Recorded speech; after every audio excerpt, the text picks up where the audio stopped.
You ready? Yep, we're live. Happy days. We are live. Good evening, everyone. You are very welcome to the EU Made Simple Live. My name is Leon Diop. I'm an author, podcaster, and non-profit leader based out of Ireland. I'm here today with the brains behind the EU Made Simple account, Lambertus. Robben, Lambertus, how are you?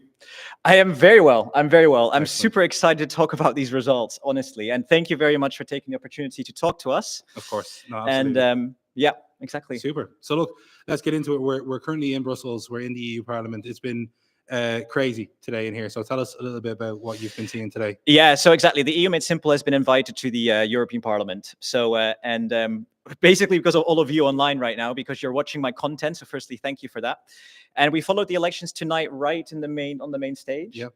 And I mean, it's been amazing. It's been so much media there. I was sitting next to ARD and ZDF. They're like big media channels from Germany. Yeah. And pretty much trying to create content and showing everyone what's happening over here. Super. So, yeah. So look, let's jump straight into the political discourse then. So can you give us a quick overview of what's been happening today on the ground in the elections? Right. I mean, right off the bat, Macron called a general election. Yeah, it's insane. I mean, and we'll get into it tonight, but honestly, I'm still trying to scrap my own brain why he did that. Like, everyone knew Le Pen was going to win by quite a big margin, so he must have prepared it. He knew he was going to call this tonight. Yeah. And I can't wait. I'm going to tell everyone my thoughts about it, of why he did it. But that's the bombshell. Absolutely. Right? Absolute bombshell. And maybe I'll continue very quickly. I mean, it's kind of expected. The far right, or the right wing, let's put it that way. Some call it far right, grew tonight. Yeah. Massively. And especially Germany, I want to get into later. They grew a lot, more than I thought, actually. Okay, yeah, I was going to ask you what has been a surprise for you in this election? Oh, a surprise. Honestly, I don't know. I had a thought that AfD, that's the German right-wing party, I really thought with the scandals they had, that they would actually lose, like, I don't know, not lose, but go behind Greens and SPD. I thought that could happen. But the surprise was that you have to imagine the ruling coalition in Germany, the Greens, the SPD, and the, the FDP, of course, they only got, I think, 31% of the vote. Right. And that's insane because they got 50% in the national elections. Yeah. So they absolutely went down, and AfD capitalized. Super. Okay, so from let's maybe take it from a European perspective first. Who has been the biggest winner and who has been the biggest loser? I mean, Ursula von der Leyen will be happy, won't she? I mean, everyone here, you can see the screen. So let me, maybe I'll scroll down a little bit. But this is the parliament currently, the polls. Or not the polls, the actual exit polls of how it will look like. And you can see the first one is the EPP. So they gained 10 seats, which is the big party with Ursula von der Leyen at the helm. So I think they're big winners. But, and this is crucial, right? If you scroll down, another massive winner is, well, Identity and Democracy Group, if you ask me. Why? Because they gained 11 seats, right? And that is without having the AfD part of that, because the AfD was kicked out last week. That's right. So they gained 11 seats, even though the AfD was kicked out. So, yeah go ahead. Sorry. Go ahead. Absolutely, and that's all I wanted to talk about those, because we're seeing more independents coming in, not included being there. Could you tell us a little bit about what that means for this election and what those groupings are? The European groups, you mean? Yes, please. Yeah, I mean, I think a lot of the viewers here know it already, but very quickly, how it works is you have national parties in every country, and they come together to form a European group.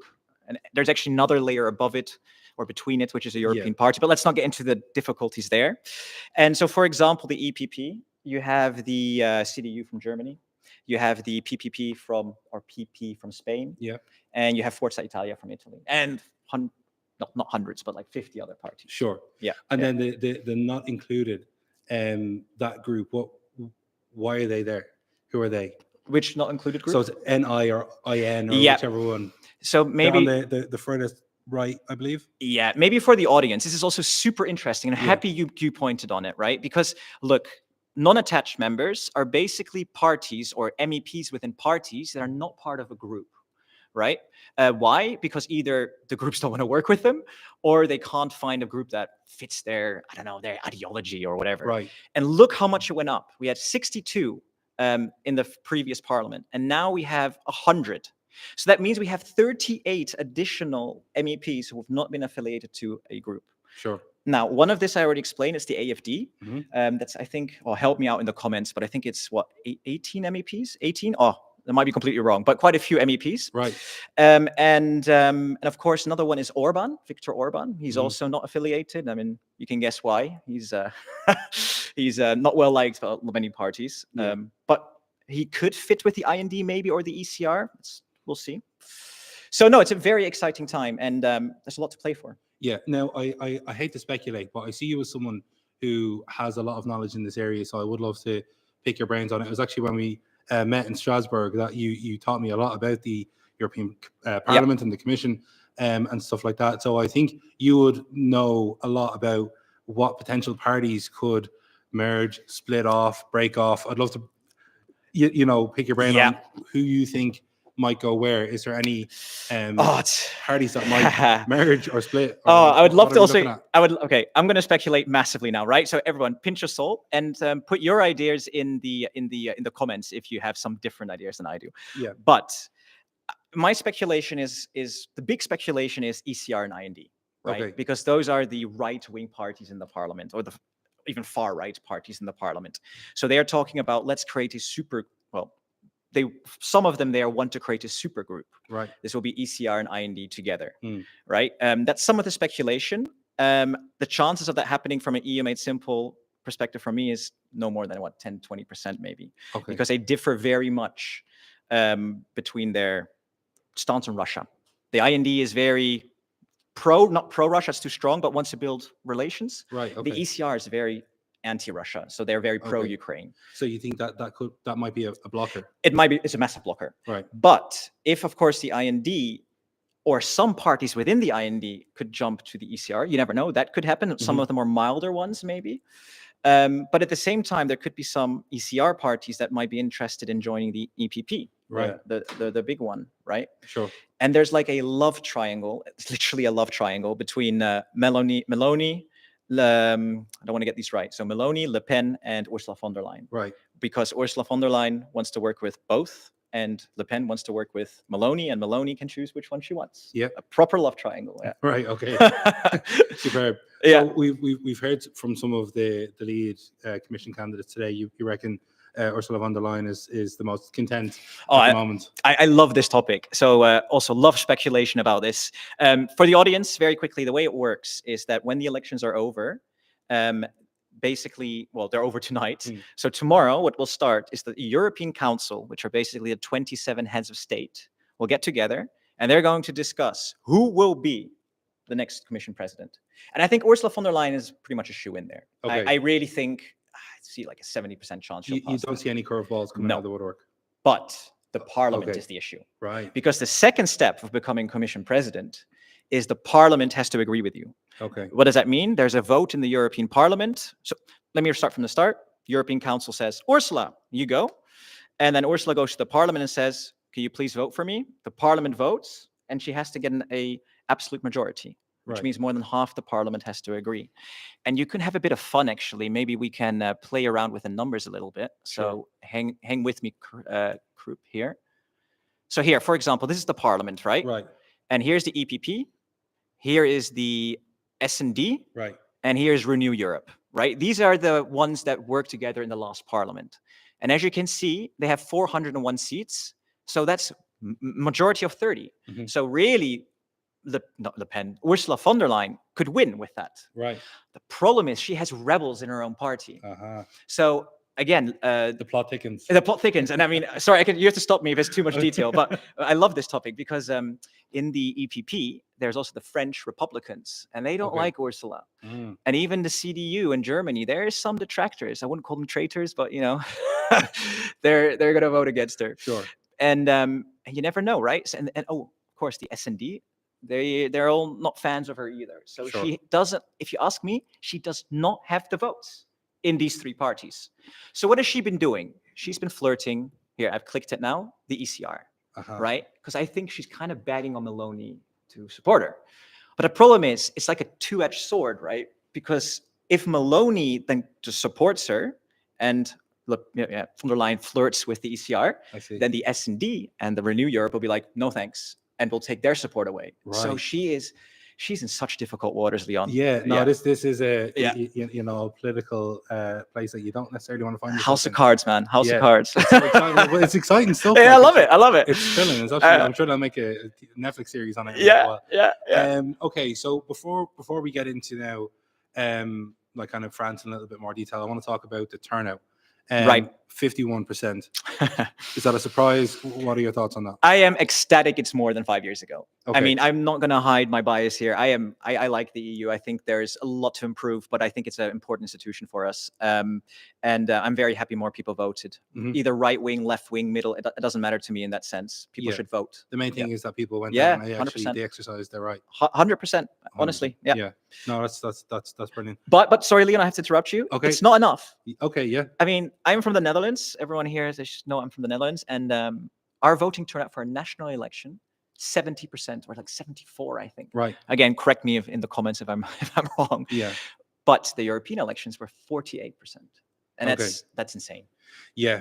No, and that's like you know, while it is up in most countries and overall across Europe, it's up. We've seen some countries like Croatia with you know, nearly a 10% deficit, Greece with nearly a 20% deficit in turnout. Why do you think things like that are happening? Oh, it's a good question. It's a very, very good question. I know it's hard for me to talk about Greece because I don't live there. I know that the Dutch, I know that the right-wing Dutch people, or the more right-wing, they feel a bit disenfranchised by the EU, or they don't really have a relationship with the EU. Right. So a lot of them didn't turn out to vote. And this is also one of the reasons why Geert Wilders, the PVV party, did well, sure, but didn't do as well as many expected because his base didn't turn up. Okay. So I think to answer your question, I think it's a feeling of not feeling the connection to it. Like, what does the EU do for me? Yeah. Right. And this is something many people don't see. And how do we improve that? I know we're getting into a little bit off the elections, but I think you're someone who has extensive knowledge of the area. So if you don't mind, sure, go into that for a minute or two. Sure. How are we going to make things better? How are we going to make things better? You mean turnout? Yes. Oh man, it's a good question. It's a good question. I don't know. I think maybe more so in turnout, but maybe overall communication between the EU and its you know what, Leon, I'm going to do? I am going to take full credit for the extra 1%. That is all the channel. So anyone, EU Made Simple did it. Congratulations. No, that's huge. It's jokes, of course. It's jokes. But honestly, the reason I started the channel is exactly what you just said. Yeah. Because people don't really... I think the first step is to make people understand what the EU is, what it does, why it's relevant. And I think once they see that, they're more inclined to vote. And that is why I started it. So, and initially, you know, my videos were watched by my mom, my dad, you know, my sister. Right. And then, you know, they grew and people got interested. And I think that's the first step. I think it's education, sadly, but not sadly. I think that's what it is. Yeah, absolutely. No, I think education is key, not just in like voting, but also across many different social issues. Yeah. Okay. Let's jump into some of the juicy stuff. You're going into the countries now, right? Yeah, we're going back into France. Yeah. Now. And also, maybe if I just interrupt you, I know I see so many people online. I'm loving this. So if you do have questions, definitely put them in the chat, but try to make them relevant about what we talk about. I mean, I'm kind of taking away your job here as a moderator. I'm trying. Yeah. Now, you may have noticed that I wear glasses. I have terrible eyesight. I can't actually see the chat. Yeah. But I'll see if any of the mods can send me the questions directly, and I'll try and read them out in a couple of moments. Yeah. And if you see any great questions that pop up, definitely just read them out and answer them. Yeah. Okay. Super. So Macron dissolves Parliament. Oh man. Okay. This is crazy. And to be honest, I would love the audience to also have their opinion, but I just opened on the screen. I know how difficult for you to see, but here, this is what happened in France. So France has 81 seats, right? And 31 went to the National Rally. That's Le Pen's party, right? So she won. Let's face it, by a landslide. 31%. Second place is 15%. Okay. Yeah. So she killed it. So she's over double the next. She did. I mean, congratulations to her. I have to say, she did very well. Not just her. I mean, her Bourdon, I think his name is God, I'm having a blank right now. But she didn't lead the campaign. It was one of the people in her party. Right. And they did very, very well. But, and this is the big but, it was expected. Yeah. Like all the polls showed it. So it wasn't a surprise. And it wasn't a surprise that they won, or it wasn't a surprise that they won by so much. to be honest with you, it was a couple more percent than I thought it would be, but Right. it wasn't like plus minus 3% maybe, you know? Okay. So yeah, I saw it as like, wow, that's more than I thought, but it was expected. What was unexpected was literally Macron announcing what, like half an hour after the results, Yeah. we're going to have a general election. That's huge. It's massive. What are the implications? So again, for the audience, very quickly, Macron is the second here. He works with Renew, so Renew is his affiliation. And as you can see, it's a coalition too. It's not just Macron's party, it's a whole coalition of different parties, and they only got 15%. So that's obviously a failure, especially because the socialists below it with 14%, they are obviously almost beat him. Anyway, so, okay, what are the implications? And now speculation, right? And I really think what he's trying to do is he's calling the election. So this is a parliament election. It's very important. It's not a presidential election. So this means that the parliament and the prime minister will be elected at the end of the month, right? And that means it could be, well, I speculate National Rally will win. National Rally will have a prime minister that they're in favor of, so to speak. I mean, Macron still has a big hand to play with the prime minister, but I can't see it any other way. I only see Macron losing it. Yeah. And I think what I speculate is that, okay, let her govern, so to speak, the legislative branch of France for 2 years until the general election, and hopefully, sorry, not the general election, until the presidential election. And hopefully, in his eyes, hopefully, she, well, screwed up so much or messes up or whatever he hopes it is, maybe with him helping her mess up. Yeah. This is pure speculation, right? I want to put the question. and then maybe just to finish my thought, and then when it is the presidential election, that she won't win. Okay. And again, please, in the comments, that's the best I can do. I wanted to ask, you know, from looking from the outside in, it's difficult to see a path forward for him. Is Macron finished? Yeah, I mean, let's be honest, right? The French normally don't really elect a president for a second term, right? Okay. I mean, if you look at Hollande, the one before that, and Sarkozy, I think also, but normally anyway, it's one term, because the French, they're, I don't want to make generalizations, but they do generally get tired with politicians quite quickly, right? So it was already impressive, if you ask me, that he won a second term, but then he pushed through certain reforms that really annoyed the French, be it, for example, the pension reform, that lowering the pension age, that really annoyed a lot of people. Yeah. So is he finished in France? Yeah, in 2 years he's done. Right. Yeah, I mean, he can't get reelected anyway. Okay. It's 10 years is up. Yeah. Right. I just think. Do you think he'll make it to the end of those 2 years? Yeah, I think so. Yeah. Okay.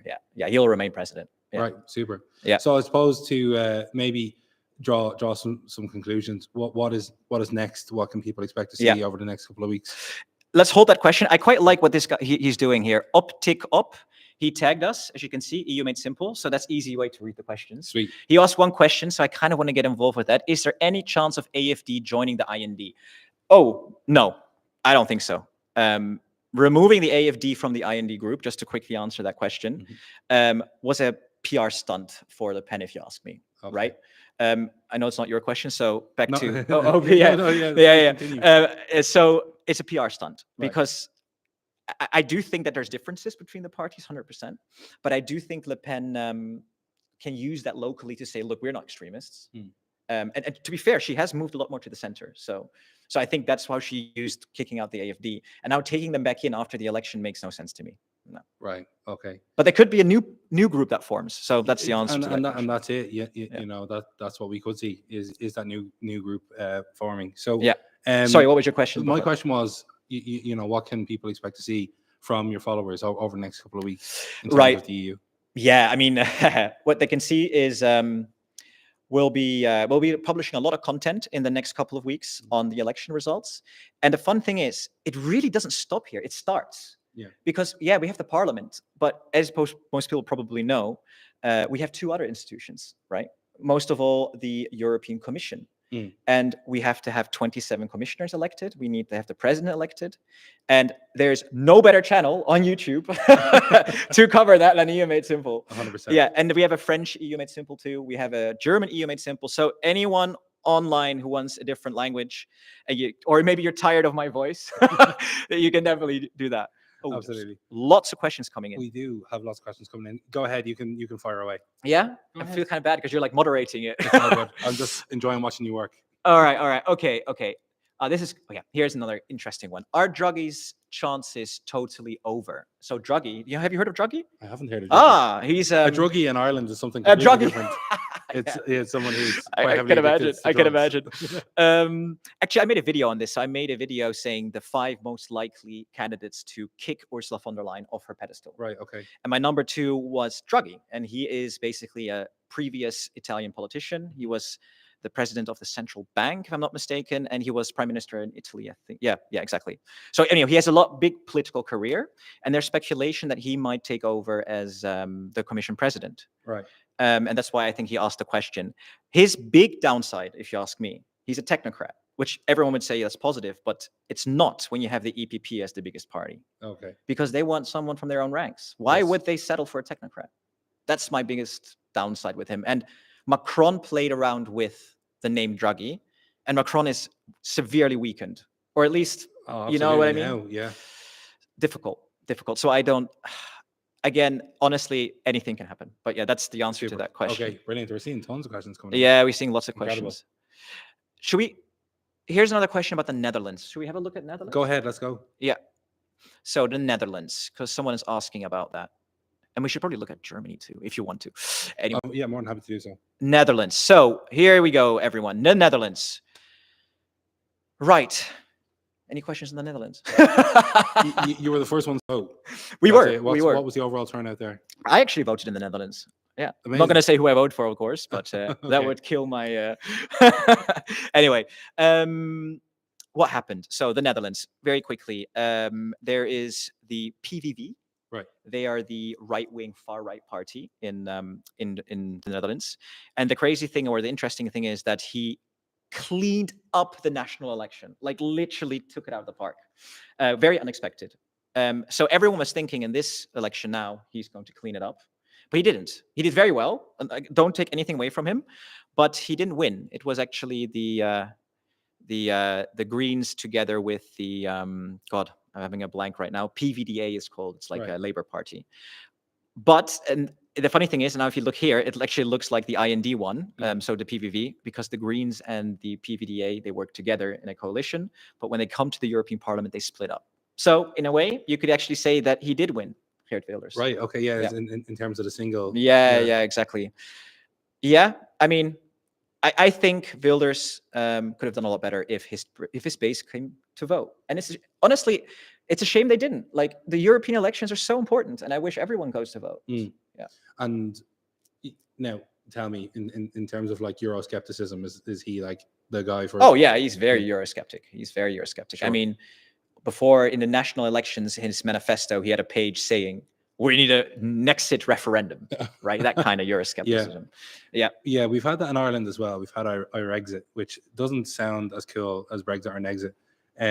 But yeah, it doesn't seem to have taken off. I mean, we have a growing kind of far right presence in Ireland, but nothing. Actually, sorry to interrupt you. Let's look at Ireland. Oh, yeah. I don't think. See, they're not out yet. I know, because one of our count centers closed because there was a football match on. That's brilliant. So yeah, in Ireland we're a little bit more, we'll take our time, kind of thing. Yeah, you're taking your time. But ultimately, what we saw nearly was a little bit more of the same. Our Greens are looking actually in a lot of danger at the moment. We've a couple there who are on the verge of losing their seats. We've one kind of far right, but like a more kind of right sided instigator coming in who wants to embarrass the government. It looks like he might win a seat. That's kind of the main shocks, Right. Like in Ireland, we've only ever had 2 parties ever in government, Fianna Fáil and Fine Gael. They're both kind of centre left, centre right. Right. It's only ever switched between the 2 of those. Can I throw a curveball at you? Of course. Irish reunification. Oh wow! I know, I'm killing it. Sorry, I mean, very. We spoke about this. Yeah, I know. Now I was probably a little bit, more merry, after dinner. But okay. Very quickly, maybe just very briefly, because you're Irish. Why? I'm taking the chance. I'm taking the chance. Okay, fine. I'll answer. Yeah. I think it's possible in my lifetime. What will need to happen is a border poll, which is a referendum on both sides of the island, in Northern Ireland and in the Republic. I think there's a lot of pros there in that there's a lot of kind of sentiment, a lot of kind of people just feeling nostalgic Right. about an Ireland that could be, even though nostalgia is in the past or whatever. But Yeah, but on the other side, though, we have kind of economic barriers, just questions over our national anthem and what that might look like. The reason why Northern Ireland has remained separate from Ireland is because the majority in Northern Ireland for so long has been Protestant and loyalist and wanting to remain right, in the UK. Right. That changed last year, right. and is being reflected in So religion is becoming a lesser thing too. yeah, isn't it? yeah, I think Yeah. so. As immigration happens as well, there's people that are coming in to Right. the country and saying, well, actually, I'd probably be better off in the EU. Yeah. So that's something that Yeah. we need to consider in this. Yeah, actually, the funny thing is, and I'm gonna advertise the channel a little bit now. We have a Yeah, of video course. coming on. We're creating it right now about when Labour comes into power in the UK. I know this is not Ireland, but still, about them getting Yeah. closer to the EU. Yeah. Is it possible and stuff like that? So subscribe, friends, if you want to see that. I met Jeremy Corbyn recently. Did you? Yeah, and he was a great guy. He gave a talk. He saw my pen. But look, that's socialism for you. Right. Right. So I'm just looking at the question. No, of while course, absolutely. So let's take another question from the group. Is that Let's okay? do it. Yeah. All right. Okay. Let's have a look. There's loads, but let's choose one. Not Netherlands, something else. What about Orban? How does it look like for him? Could he replace AFD and IND? Is Hungary results out already? I don't think so, right? Should we have a look at Hungarian results? Let's go. No, sadly not. No. Oh. That's a question to Park. I mean, very quickly, could he join the IND? I mean, if I remember my knowledge correctly, he used to be in the EPP, Orban, with his Fidesz party. I think so. And he got kicked out back then. And he's been in basically non-affiliated for a couple of years. Could he rejoin? Could he join IND? Yeah, maybe. That could, I mean, I could see that happening. Or maybe the ECR, although I don't see that happening because Orban is BFFing together with Putin, and the ECR is definitely not in favor of Putin. So yes, the IND, yes. ECR, no. I don't see ECR. Super. Yeah. Right. Well, I'm not sure how long we have left. I think we have time for a couple more questions. Yeah, we've Let's got a couple. go Exactly. answer. What's Malone? Let's have a look. What are the odds of EPP going right-wing coalition? ECR plus ED. 0. Sorry, I mean, I'm going to be honest, 0.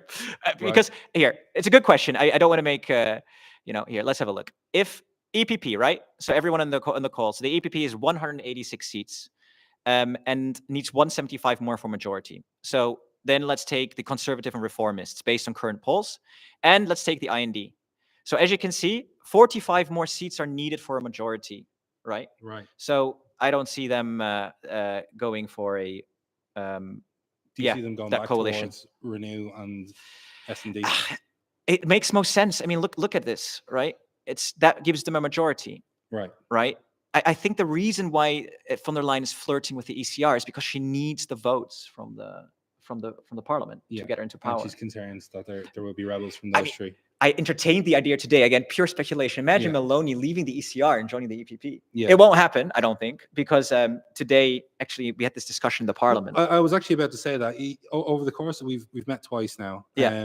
And in Strasbourg, you were speaking with John Duke, who is the spokesperson of the EU, and then today we were speaking with Philip Schumeister, who's one of the heads of unit for the Director General of Communications. Yeah. You've asked questions on both occasions. Yeah.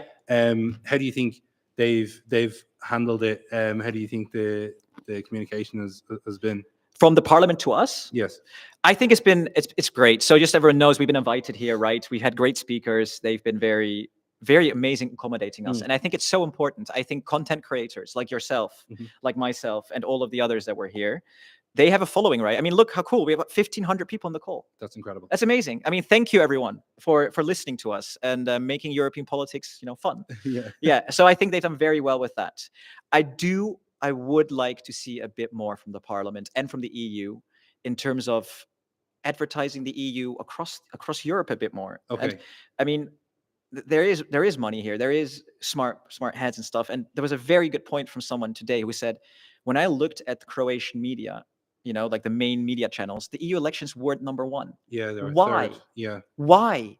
like the European Parliament, take some money in your hand and put a sponsored ad or whatever Yeah, absolutely. on these websites. Yeah. I just don't understand. Like these are the. It's crazy to think about that when you see the level of journalism here. There's over 1,000 journalists here. We have journalists from Japan, Serbia, the UK. Like it's the biggest press conference in the world right now. It's happening right here. Right.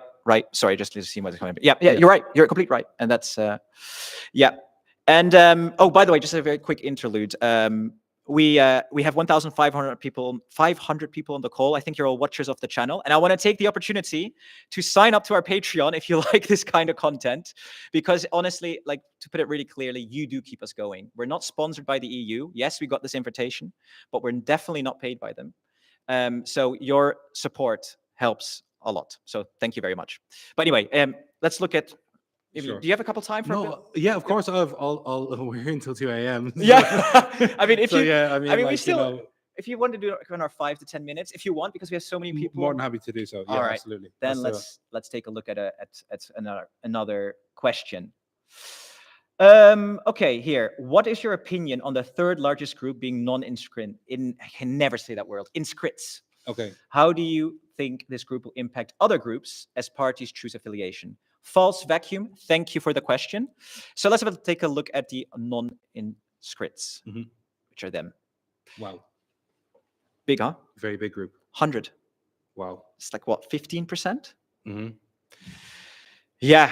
What's your opinion? I mean, it's worrying. Like, do you know what I mean? Like, I'm a mixed race man. If they're coming in with, radical ideologies of, like a white Europe or whatever, then yeah, I'm concerned, and a lot of the people that I work for would be concerned as well. About the people not aligned, you mean? Yeah, not like if they are coming from a background that is like very, very far right, right, and it's like a kind of ethno nationalist point of view. Of course, they could be in any they could be in any party at the moment. But yeah. For me, I'm a little bit worried about us trending towards the right, about the rise of racism that we're seeing across Europe. Right. That concerns me. So I'd like to see a little bit more detail in terms of where these people are going. Yeah, I understand. So I mean, in the 100 seats, by the way, just for the people in the audience, there's a lot of parties in there, right? There's the AFD, who's been kicked out of the IND, and they definitely have. I mean, again, it's not been proven yet, but they have connections to dubious actors in China and in Russia, and they definitely do have strings of in their party. I don't want to generalize the whole party of what you said, like a bit of yeah. And then there's others like Orban, who's got the connection with Putin, of course. Okay. So anyway, just to answer the question from the person on the call, it's too big, but I think that will change. I think over the next couple of weeks, and that's another reason to look for our videos. This 100 will get a lot smaller because they're going to find new coalitions. Now that's what will happen for that question. There might be people that are willing to shift or make concessions on some of their policies to join up with some of the parties. Yeah, sure, exactly. Sorry, I'm just looking at questions, and there's a very valid question here. Can you please have a look at Eastern Europe? So this is Chevalier. We have not talked about Eastern Europe at all. So let's look at one more country, and then we'll do closing. So Eastern Europe. Let's have a look at Romania, maybe. They're not. Are they in? They were in, earlier on. Let's have a look. Let's say the first one. I mean, let's look at Romania and Poland. I mean, Poland's also, I think, also Central Eastern. I don't want to be like bad. Let's have a look at Poland because this is very interesting too. Sure. So the winner in Poland is here with 38%. It's the Platforma Obywatelska, right? So this is the Tusk's party. Do you know Tusk? Donald Tusk. Donald Tusk, exactly. Yeah. So they did very, very well. I'm quite impressed how they did because I thought Peace might do a little comeback. But they both have 19 seats, so they both have quite a lot of seats. Sure. Yeah. So good news for the EPP and very good news for the ECR too. Both big winners here. And then of course here, I forgot that there is another EPP coalition there. So I mean party. So yeah. So I mean I don't know what else to say. I think it's kind of expected, these results. I think the Tusk is a little bit higher than I thought it would, but it's kind of expected. Okay, good. And then over to Romania. So here, God, I didn't even check these results yet. The Partido Social Democrat, so the Social Party, got the most seats with 54%. So this is very good for the S&D. I really wish I could Right. see here how many they won, because here I don't know how they did last time. Okay. You know, I think Yeah. if you scroll up, there might be the 2019 2019. to 2024 Yeah, numbers. maybe in the other website. Yeah, Can we check here? the European one. Yeah, let's check this very quickly. Romania. That's still 2024 to 2020. That's the right one. Yeah. So here we have the estimates. Here it went up. We can see it here, right? Ah, yeah. Here we can see. No, we can't. If you scroll back up, this is the outgoing parliament, and this is the incoming one. So there's the 2019 to 2024 is on this side, yeah, and then yeah, and this is the new one. Ah, okay. Super. Okay, God, so I'm being very very silly. jump. You're right. I'm being very silly. So that's still national, and that's the European Parliament. So if I can, maybe I can here. I think I figured it out. Sorry, everyone. Here, if I do this, here we go. So now we have the old government, and then we have the new one. So Romania, the EPP actually, no, the S&D grew massively. Okay, yeah. wow. The social side grew, and the EPP fell. So it's against European results. Yeah. That's really interesting. I mean, it's been a long day. So what I'm has. going to do, though, is I'm going to work all night to get a video out tomorrow morning. That's a huge task. task. Yeah, because I want to be in front of the competition. So everyone, there will be a video on the elections, hopefully tomorrow morning, if that goes well. Incredible. Well, look, I just want to say before we wrap up, I've learned a lot from you. You've provided, you and your team have provided a lot of people with a lot of really important information. So thank you so much for everything that you do, to you and your team. And the EU Made Simple is such an incredible, important piece to us in the EU. So thank you so much, Lambertus. Any closing remarks? Yeah, no, I mean, firstly, big thank you to you too, Leon. Please check out our description. The details of your page are there. It's really fun. You have an amazing dog. You try to make it interactive. That's my TikTok. You're teaching people something while you're playing with your dog to kind of make it fun. So I like that. So I think that's really good. So definitely check him out. Check Leon out. And of course, massive thank you to the audience. So everyone that dialed in today to check this stream, thank you. And thank you for subscribing to the channel. Again, if you'd like to, please sign up to Patreon and support us, because we would love to continue doing this for years to come. Super. All right. Thank you, everyone. Cheers. Bye-bye. Bye now.